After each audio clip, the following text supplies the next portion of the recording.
Hello, welcome to the James Cooley Show. I'm your host, Dr. James J.C. Cooley, and I tell you, got an absolutely fantastic show coming your way. We're going to talk about cybersecurity. We're going to talk about cross domains. We're going to talk about information technology and some of the things that are out there that are changing the world, and just kind of give you an education of what that word is like, the industrial security side of it. And I got three absolutely fantastic guests that's going to be discussing these things with us. And so, wherever you're watching this at, whether you're watching on E360 TV, YouTube, LinkedIn, Twitter, Facebook, I tell you, if you want to be part of the conversation, all you have to do is pick up, go to the comments portion, type in, ask the question, and I promise I will get it on the screen. So just like I said, one of the guests that you're gonna see been on the show a few times, and I always a pleasure, very knowledgeable young man. And I do call him a young man, Clement Johnson, and he is the owner of Clem Tech, and just so much more. I tell you, I'm gonna bring Clem on board right now, and Clem is gonna tell you a little bit about him and about the companies and a little bit about these two guests that we have on the show today. So, how you doing, Clem? Welcome to the show. Welcome to the show, my friend. Outstanding. It's my pleasure to be here, JC, Dr. James Cooley. Yeah, man. So, Clem, you've been on the show a few times, and you always bring knowledge and enlightenment to our viewers and our listeners. And so today we're talking about cybersecurity, industrial cybersecurity. But before we do that, why don't you tell our viewers and our listeners a little bit about you and your company? Thank you so much, JC. Again, my name is Clement Johnson. I'm a African American. Went to Columbia University. Graduated with a master's of science and management. Also have a bachelor's of administration and a bachelor's of science degree from Colorado Technical University. I'm retired Marine Corps, spent 25 years in the Marines protecting our nation. I've operated in some of the highest command centers in our nation, providing security to high level commands at the general staff level. And actually, one of the guests that are with us, I've worked with while I was working for the Marines. After I retired from the Marines, I started my company, Clem Tech LLC, and we are an operational technology networks company. And our charter is to secure our nation's infrastructure, and that is the operational technology infrastructure, our electrical grid, our manufacturing, telecommunications, and so on. Tell us a little bit about uh, the guests that you invited on today. I know you mentioned something about you work with Mr. James here. Can you tell us a little bit about him, and we're gonna bring him on as well?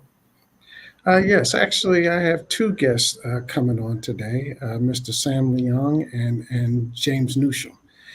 James Newsham and I work on a project called Cross Domain, a policy tool. And James has been gracious enough to develop this tool. And we're bringing it to the federal government in order to help the federal government to transition over networks, secret networks, top secret networks, with a single message. Well, why don't you let's bring on Sam. Tell us a little bit about him as well. Yes, and Sam and I, we work for the Operational Technology Cybersecurity. His company is ATOP, and ATOP provides our equipment that we carry out our cybersecurity protection for our customers. Sam is going to tell us a lot about his switches. He's going to tell us about his routers, and he's going to tell us about the cybersecurity certifications that his company and devices have. Okay, so I want to start out with you, Clem. Can you tell our viewers and listeners a little bit more about your company and how you tie in with these two great men that own their own company as well? Yes, as I said before, we started Clem Tech LLC back in 2013. We're actually an IT company. I'm big into Microsoft and IBM portion of data centers. But I've done that all my career and really interested in operational technology. I ran into a friend that got me interested in it, and I ended up changing my entire company to operational technology networks. The protection of our company's infrastructure is vital to our nation's security. And of course, having a military background, that is where I wanted to have my attention at. I partner with Sam because and ATOP because ATOP's line of products are innovative. Innovative for what the product is, innovative for administration, and quite competitive on cost. And their team of architects, of network architects, is just amazing and always accessible. So I've featured ATOP as part of the 17 brands that we offer at Clem Tech LLC. With James Nushel, I've partnered with him because we've done such great work in the military.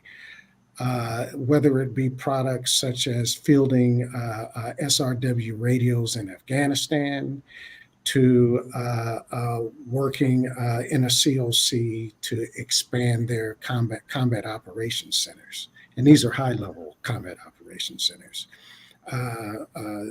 Major Nushel at the time and I have worked together in his capacity as an information management officer, and my capacity as a command and control systems integrator.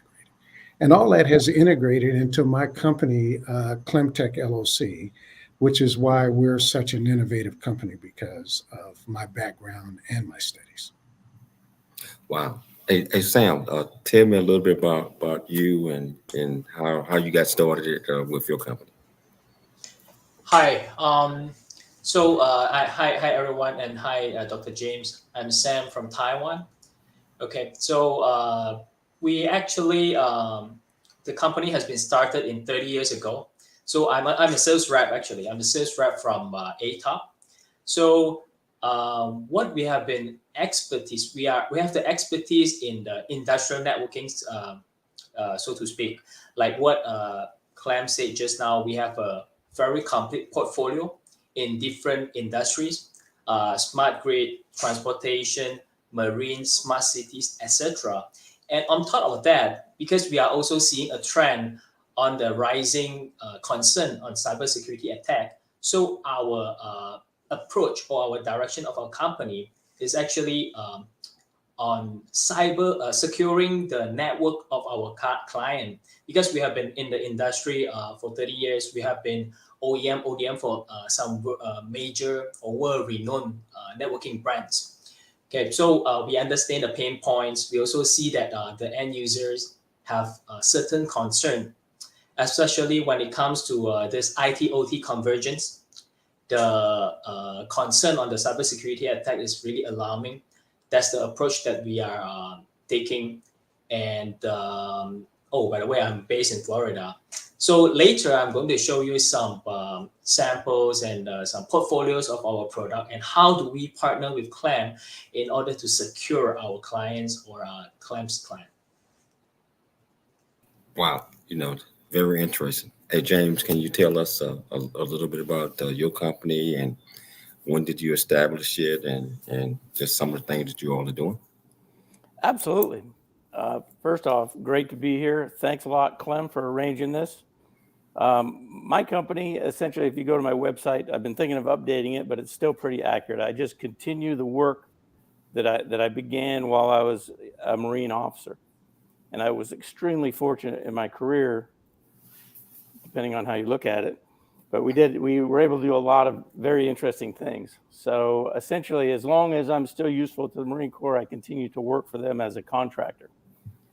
It's extremely, the things I really work in are the MIL standards, MTF, EMF, these various GINTACs, the Joint Interoperability Program. So that's on the government services side. But part of what we're doing is we're trying to start and create awareness of information control, information security concepts in the military. And in order to do that, there needs to be some kind of industry action. So the goal with Clem is to try to start an industry that does the things that we talked about over the years and that we're working on now.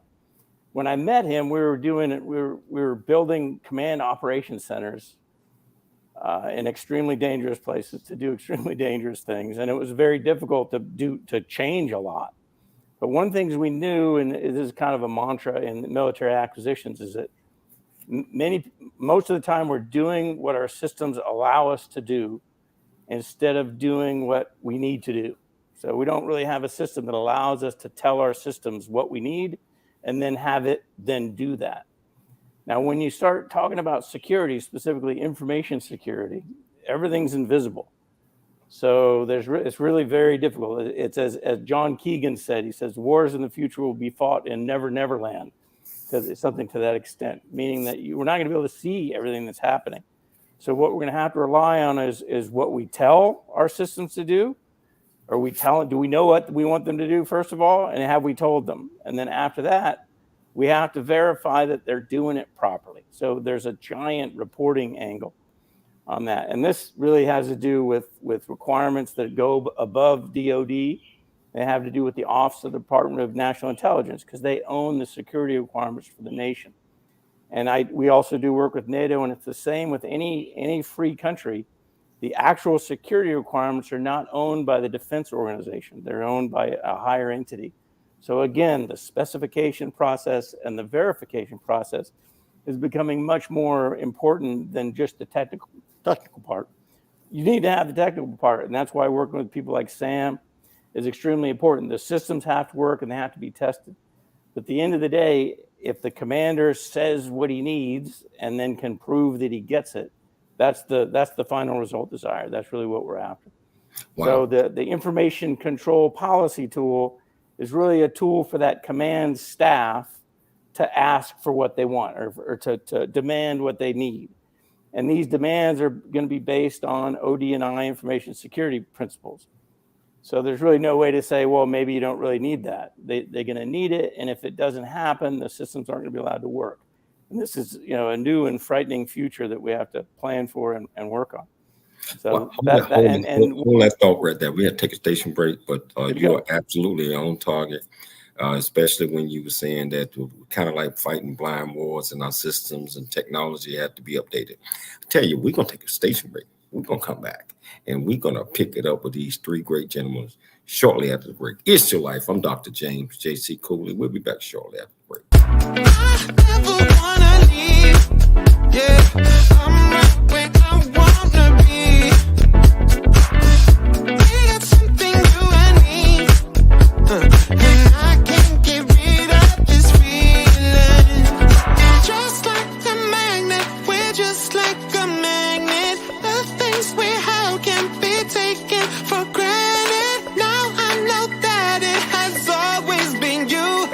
I can't help it, I'm so drawn to you. Just like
Noah Dingley here, producer of The James Cooley Show, It's Your Life. And the new audio version of James' book, Country Boy, City Boy, A Journey That Ain't Over Yet, is a must-have. James shares his true life story of struggle and success in America. It's both a cautionary tale and a roadmap to achieving the American dream.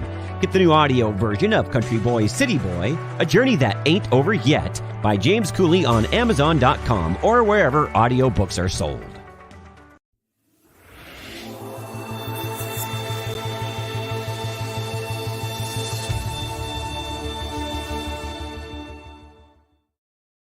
Hello, welcome back to the James Cooley Show. It's Your Life. And as you see, I got 3 experts in cybersecurity, information technology, joining me today on the show. And it's just been so exciting already, especially talking with James a second ago when he explains, and a lot of people think that the war is you should be able to see everything up front, the blood and all that type of stuff. That's not how it's done. And if you don't have the right technology, you have no chance of winning. So we have to be able to protect our nations and our allies and make sure that they have the same type of technology that we're having. And so these 3 companies that we're talking with today are producing some of that technology. And I want to dive right back into that one. So this question is for all 3 guys. We're going to talk about cross domains. How do your products, and I'm going to start off with you first, Clem, your products correlate with James and Sam products? Clem, I think you're on mute. I sure am. Our product correlates based on our cybersecurity networks. Within our cybersecurity networks, we're able to provide buckets for the cross-domain solution so that companies that want to build their own common operational picture or companies that want to use the types of messages and create their own policy for messages will be able to access the information that they need from our network, which will be a secure network. So I provide the overarching space where the policy tool and the cross-domain solution will be.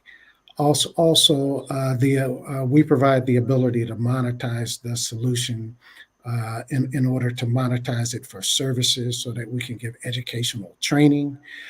We also provide the capability to help companies develop their techniques, tactics, and procedures for rolling out the policy tool.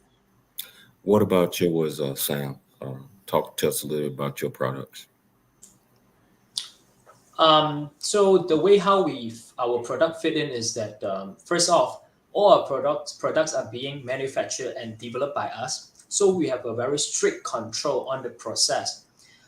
Later on, I'm going to talk about another certificate which we have just recently acquired. So from the process of design, manufacturing, and testing, we have following a very, very strict SOP in order to make sure it is compliant to a lot of security standard, which is required to protect your critical infrastructure. And we also have a wide varieties specialized certificate for smart grid, etc. That is one of the samples.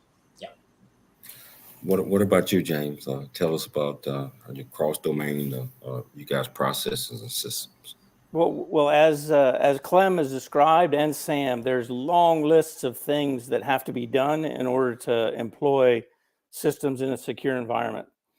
And if I were to try to do that myself, I probably could, but it would take me years. And when I talk to someone like Clem, he knows what's required for secure computing, and I can then just focus on the software.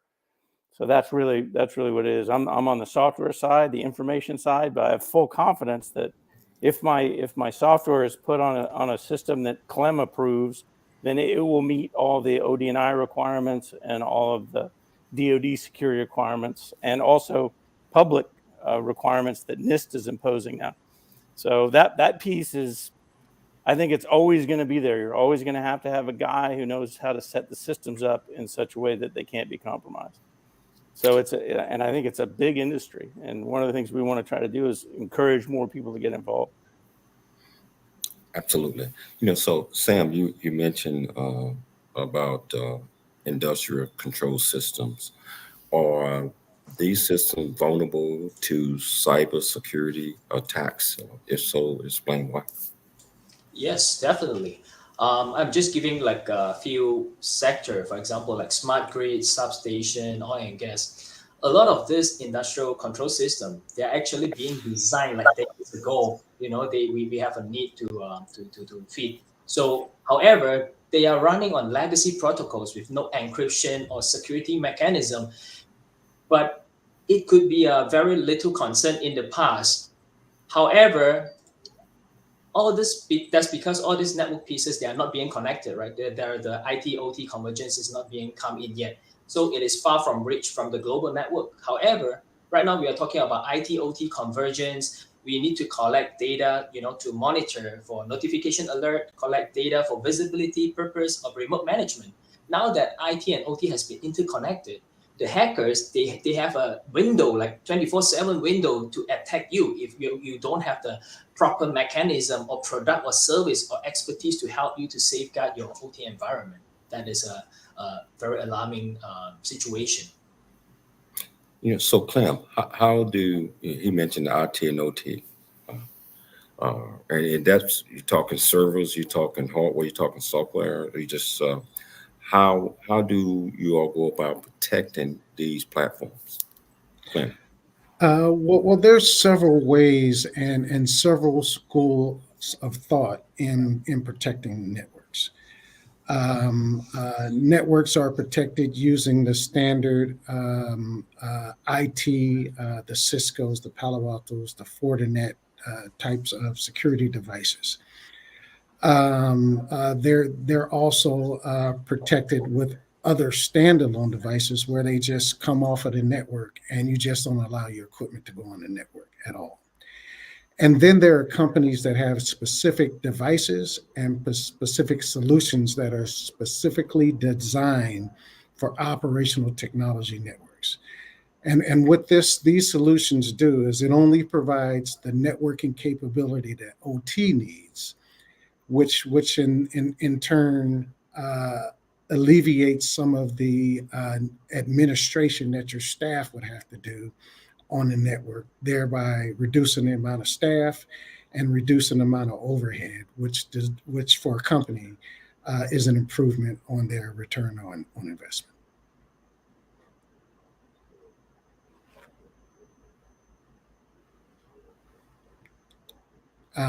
You're on mute, JC.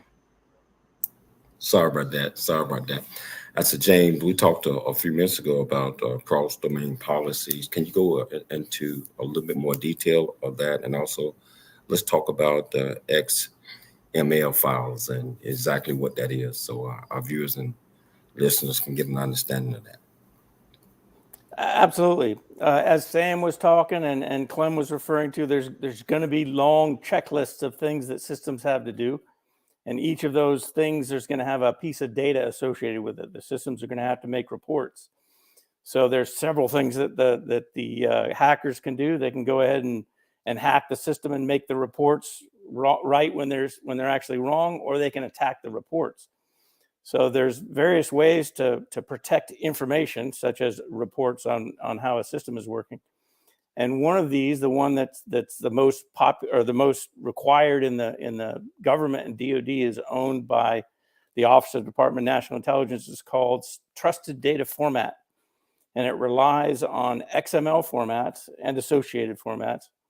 And the reason for this is that you can actually drill down into an XML document, a correctly designed XML document, and you can assign handling procedures or metadata or various other things to data in that document without altering the document. So now you have a way, if somebody else alters the document, you will know. And if the document isn't handled properly, you will know. So it's essentially a big cat and mouse game that has to happen behind the scenes with software. And XML is a really powerful tool that helps do that. And it's also helpful that it's required. Over. Wow.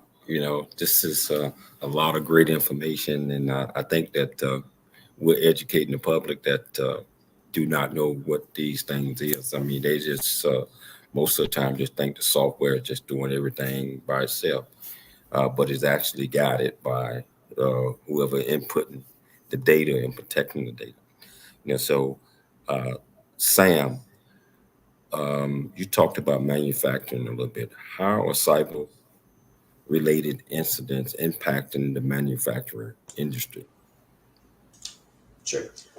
So, in the manufacturing industries, a lot of the company out there, they're trying to automate a lot of things, right? So that they can increase the productivity to cater to the rising needs of the market. So right now, those companies, they're being filled with robotics, sensors, and intelligent devices. However, they are vulnerable in a way that, they can be, the common cyber attack could be ransomware, IoT attacks. So what it will cause is that, OT downtime, the operation can go down and can cause physical damage. And then maybe they can steal your intellectual property or sensitive data. And as a result, it can be a losing of existing or potential clients. However, the impact can be even bigger when you look at the bigger scale. For example, like TSMC, in 2018, they are attacked by WannaCry and ended up having to stop their operation in 3 plant locations. And I think they lost about 20 million USD. And it will cause a domino effect for the downstream clients who are urgently needing their components. It will cascade as it was going to be a supply chain attack right there. So, yeah. Wow.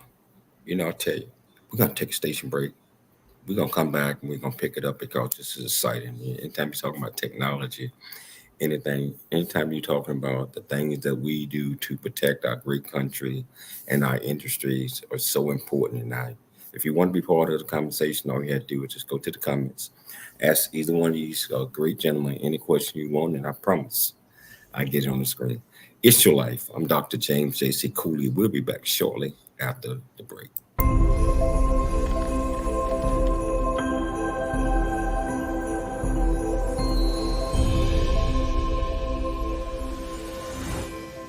Really get a chance to know who you are. And once you know who you are, you truly know who you are, love who you are. Love who you are. You're a masterpiece. Love who you are. Love who you were born to be. Love me some me. That's what I'm talking about. When you leave high school, you gotta know today or tomorrow, hopefully today, what your plans are. Hopefully, there is no bad decision unless there is no plan. Create, collaborate, commit with confidence. Commit with what? Commit with what? In everything that you do.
Life is a series of circles and cycles, crazes and stages. These experiences teach you the lessons of life. You can either ignore them or embrace them. Welcome to It's Your Life with James Cooley. James is a motivational speaker, author, military veteran, and founder of the J.C. Cooley Foundation. James is here to equip you to strive for greatness and overcome adversity. It's time to get you equipped today for the challenges of tomorrow. Now, here's the host of It's Your Life, James Cooley. It's your life.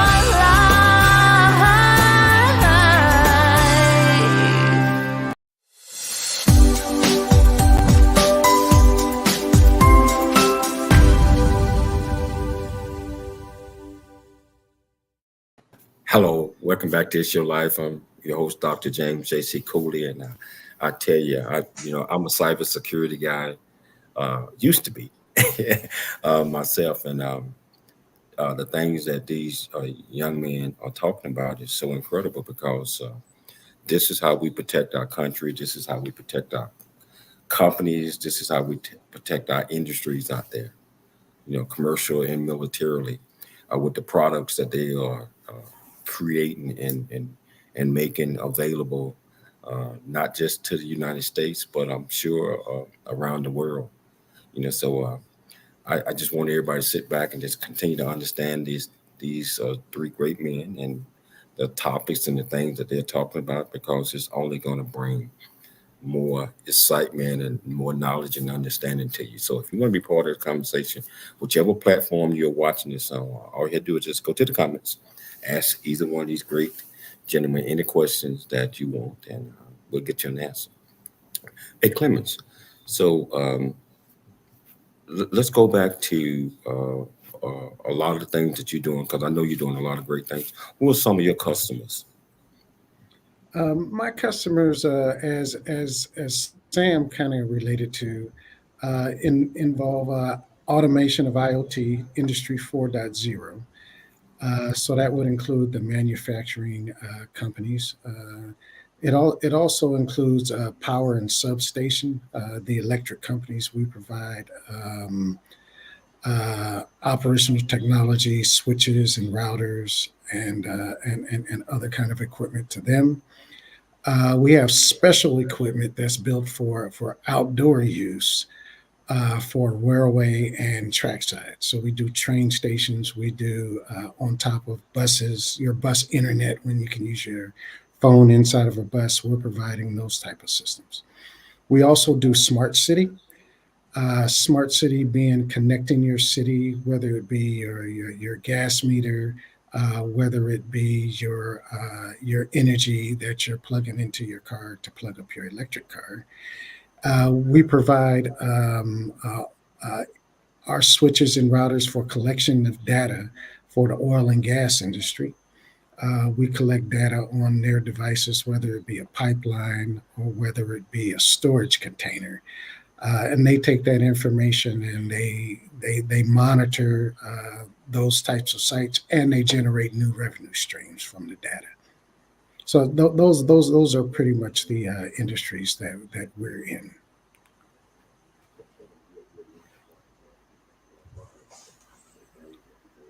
Yeah, your mic is muted. There I go again. Hey, Sam, you had mentioned something about you had a product, so you had something that you might want to show our viewers. So we're ready for that if you're ready. Sure. Let me break up my slide. Hold on. Okay.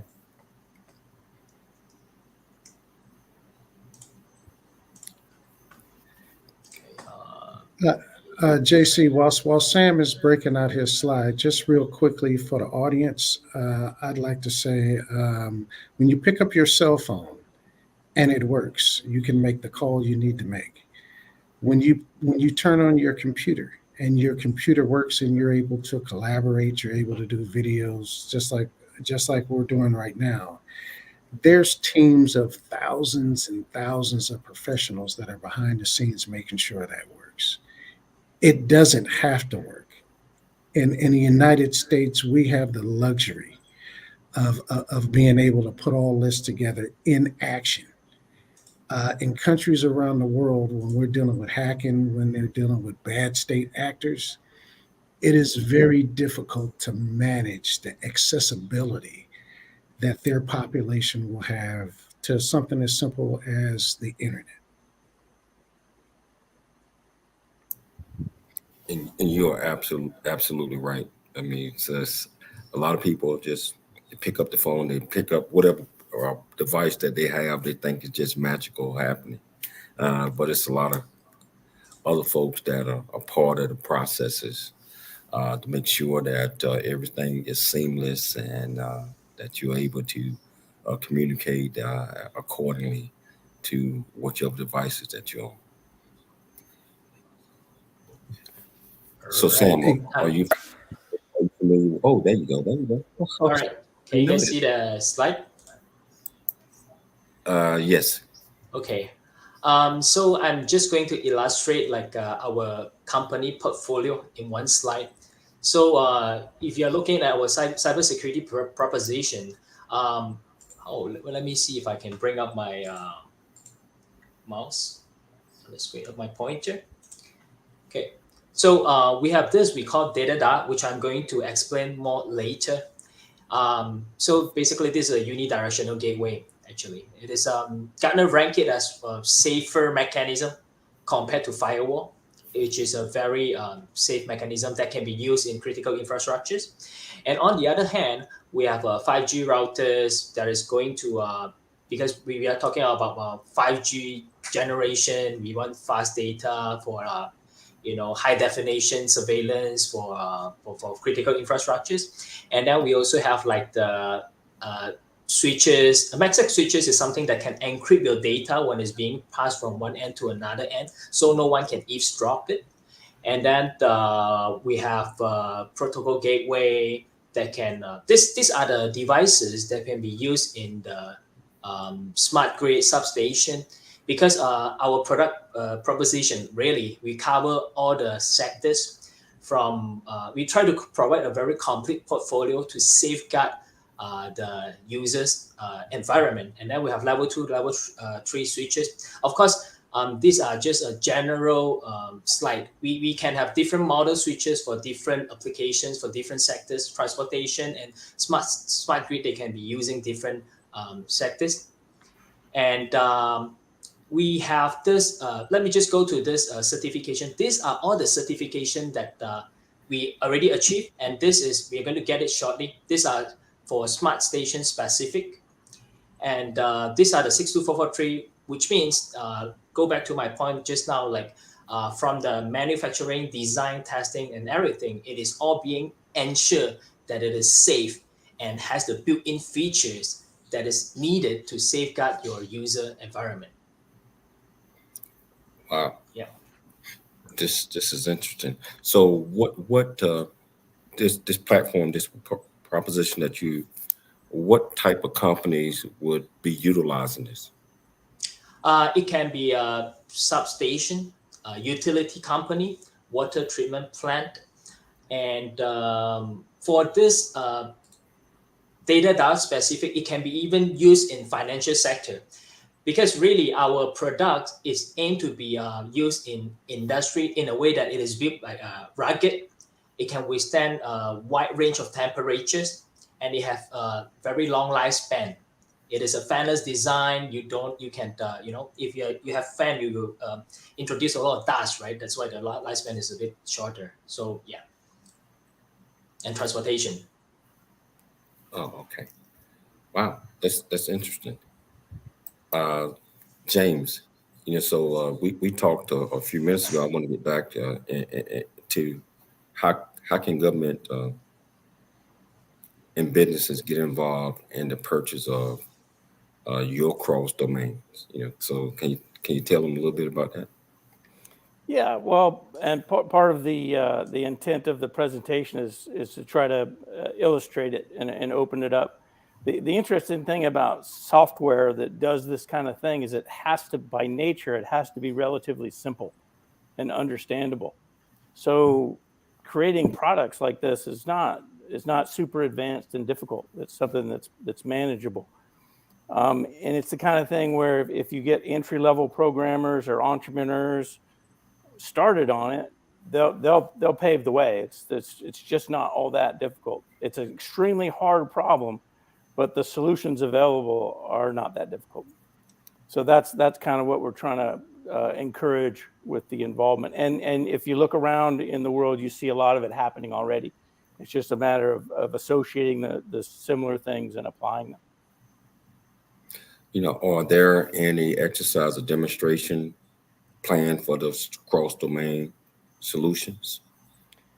Yes, absolutely. We're gonna in April timeframe, or actually I think it's June. We'll be testing with NATO.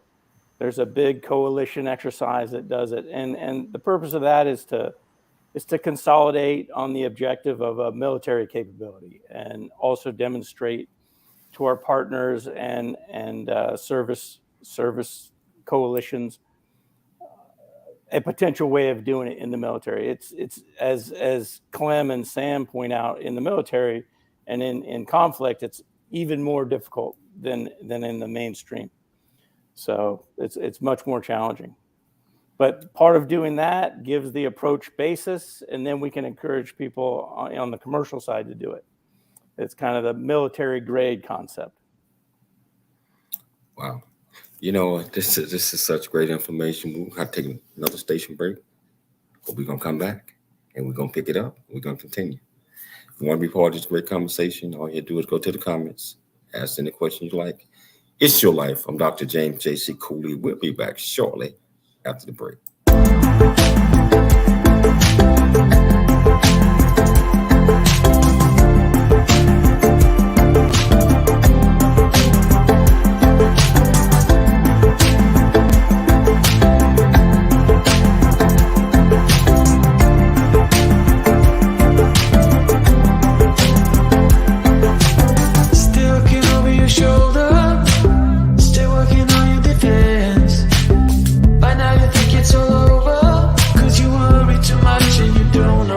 Fight again. And if you want my opinion, I'll let it take me away. Only relief is the four on the floor and the crowd that goes, oh, turn it up, turn it up, turn it up, turn it up, oh, turn it up, turn it up, turn it up.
Hello, welcome back to the James Cooley Show. It's Your Life. And just like I was telling you, that these gentlemen right here doing great things out here with the technology that they are creating and bringing it to the market.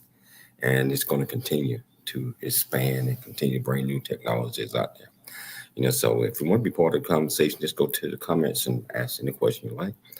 You know, hey, Sam, I want to get back to the black box data diode product. So what role is CISA playing in or this whole process? Are they just certifying authorities, or what are they doing? Your question is, what is the CISA role? Yes. Okay. Well, so CISA, their role basically, they will work together with partner, right, to improve the OT environment, to identify the threat and malicious activity, because before it is becoming a widespread harm. So where really where the black box, the Black Bear Intelligent Gateway, the data diode comes in place, is that it becomes one of the product, a component that is very important in the design or the solution or architecture to safeguard the networking the layer. Wow. So these next few questions are going to be general to all of you all. James, you had mentioned something earlier, I think in the first segment, about this is a great field and to be a part of. Can you expand on that? If someone wanted to get into the field or the profession, what would they have to do this? I mean, I know that we started out in the military and advanced our skills from there. What advice would you give people that want to get into this profession? Oh, wow. Well, I tell you, do the software, go online. The free training is available. There's even something new that just came out called Chat GPT. And it's essentially, you can ask this thing to write you software. So if you're learning how to write code, you can ask it first to write you something, and then you can build on that. So the resources out there to help a person gain an extremely high level of competence and capability are in a short period of time are widely available. And then beyond that, the software technologies have advanced to where the software testing libraries are there, and there's a secure development operations systems that people have put into place that will help you not get it wrong, essentially.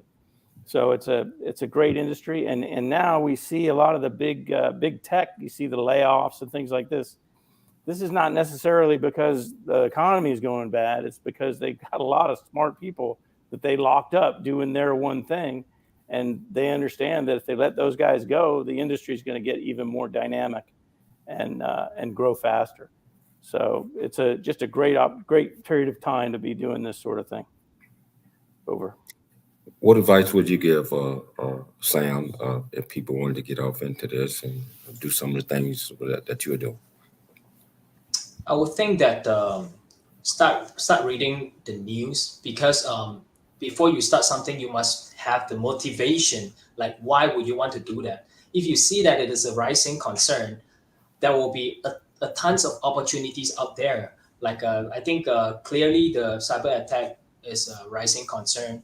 And as to the job position in the cybersecurity expert, we need a lot of people like James and Clem, right, to safeguard a lot of the national critical infrastructures, because really this is very, very dangerous, I would say.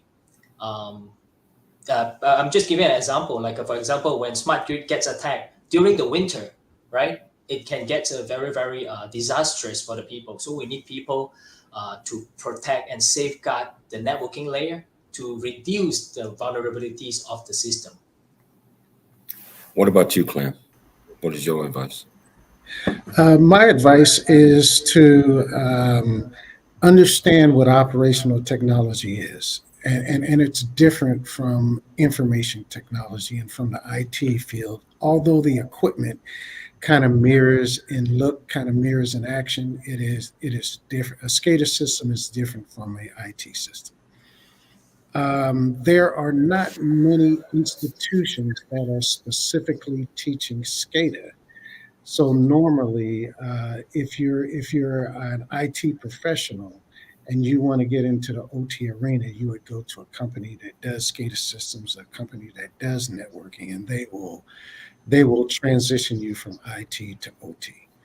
Or we have a school that I'm affiliated with in Carlsbad, California, called MiraCosta College. And in Maricopa College, industry partners like myself have gotten together, and we've provided them the SCADA systems, and we provided them the material that we need to bring that person into our industry. So Maricopa has a 8-week project to where they train a person from the beginning to the end of how to do SCADA systems, how to do SCADA networking, how to do 3D printing. It even goes into the medical devices and how to program and change and do update on the medical devices. All of that's being done at Maricopa College in 8 weeks, graduating with a certificate. And pretty much 99% of the graduating students already have a job when they leave college. Wow. Yeah, great information. Hey, James, what are some of the projects that your company is working on right now, that in the next year or so? Well, currently we're working on the big demonstration with NATO. This is in support of the Marine Corps Tactical Systems Support Activity out here in Camp Pendleton. And then, and of course, in order to increase commercial viability, I'm working with Clem, and we're trying to push on primarily the medical information problem, because HIPAA is the same problem. It causes the same problem. One of the ideas that we're working on is something like independent ambulance services, so that we can start to fill out the ambulance services and healthcare services. One of the biggest obstacles for those people is their systems have to be HIPAA compliant, and that's so expensive that no regular person can buy an ambulance and operate it. But if you change that, you could have ambulances operating on the same principle as Uber. And if there's demand, then you can also deliver services and deliver care in a lot more creative and dynamic ways. But the big piece is information security and private healthcare information. So once we get the software in place to solve that, we can really blow out that industry and make it a lot more robust. Over. What about you, Sam? What is your company working on right now? Currently, we are getting a lot of inquiries on our data dial. We call it a black bag intelligent gateway, because like I said just now, there are rising concerns on this critical infrastructure where if you want to change all these legacy devices, it will be a very expensive approach. Whereas that's why they come to us and say, maybe we can take a look at your data dial. You can customize certain features for us. And it is really cost effective. And another point is that we also have built-in switches that can be used to integrate with your OT environment. So some of the projects that we are getting could be from smart stations, substations, smart grid, and financial sector. We have a couple projects that is ongoing, and we are seeing more needs and more inquiries on this aspect. Wow. Hey, Clem, we got the better part of a minute or so. Can you give our viewers a couple of takeaways from this great interview with all three of you great guys? Right. The great takeaways from this is that industry is out there working for you, whether you're a normal person or whether you have an OT company or whether you're in the government. Industry is out here working for you. Everyone in this room right now, even though we're probably having real high-level conversations on innovative solutions, we're all small businesses, and small businesses do solve problems. So, wow, this has been so incredible. And I want to thank each and every last one of you for taking the time to come on the show. Would love to get you guys back again, because anytime we get an opportunity to educate our public, our viewers, we want to do that at every opportunity we get. So thank you guys so much for coming on the show. I'd like to thank my executive producer, Dr. Michelle Cooley, for putting together another great show. I'd like to thank Clem. You hit a home run, my friend. But most importantly, I'd like to thank our viewers and our listeners for tuning in to the James Cooley Show. It's your life. We'll be back tomorrow.